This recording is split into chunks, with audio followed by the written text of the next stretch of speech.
Okay, I'm gonna airbrush some roses here.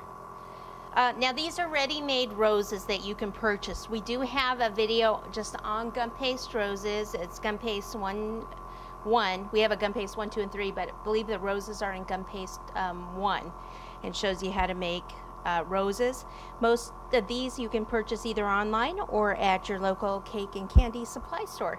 So this is just some super red food color and my airbrush. Let me turn that up.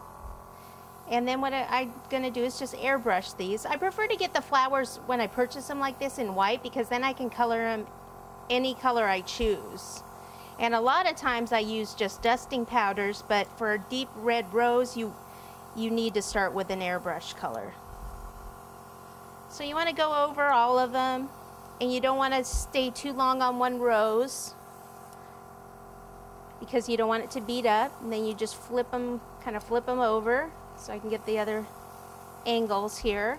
I don't have to worry about getting all the back because you're not going to see them. I'm going to have some leaves, but definitely need to turn those. And then just keep filling this up.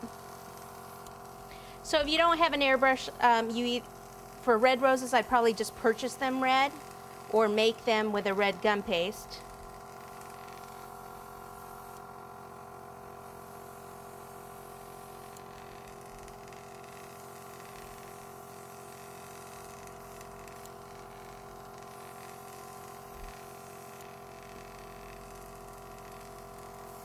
You think it's done, and then you turn it over and the whole other side is white. Because the thing about these is the air pushes them too as you're doing this. You could put a glove on and actually hold them up, it'd be a little better.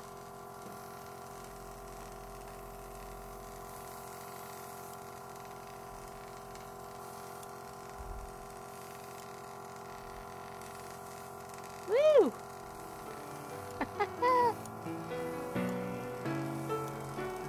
Let me just wash this out, get my buttercream ready, and we'll be back in business.